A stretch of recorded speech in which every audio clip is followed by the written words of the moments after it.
Dahil sa selos, napatay umano ng isang lalaki ang kanyang misis. Ayon sa PNP, matapos na mawala ng buhay ng biktima, itinali ito ng kanyang asawa sa puno gamit ang alambre para mapagtakpan ang krimen.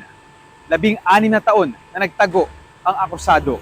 Ayon sa Baras Police, nangyari ang insidente noon pang October 26, 2009 sa Sitio Riza, Barangay Pinugay. Kaya po siya naakusan ng parricide dahil po sa pagpatay niya sa kanyang misis.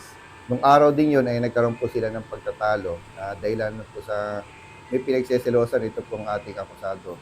So ito pong ating akusado ay nasakal niya hanggang sa mapatay niya ang kanyang asawa. Para matakpan niya ang krimen na kanyang ginawa ay kanya pong sinabit sa puno ang kanyang misis sa pamamagitan po ng alambre.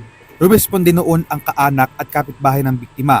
Ang nakapagtataka, simula noon ay hindi na nagpakita pa ang mister ng biktima. Ito pong ating akusado ay bigla pong nawala nung araw din yun at nagtago na po siya. Sa Bicol umano nagtago ang akusado. Kamakailan lang ay bumalik siya ng Baras Rizal.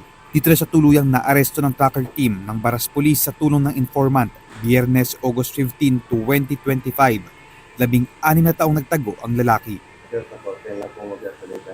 Pero sir, itatanggi niyo ba o aminado, sir? Ituturing siyang most wanted person sa regional level. Talagang binabalikan po namin yan at para makita o mabigyan ng hustisya yung mga naging biktima nila noon. Mula rito sa Baras Rizal, Christopher Sitson, ABS-CBN News.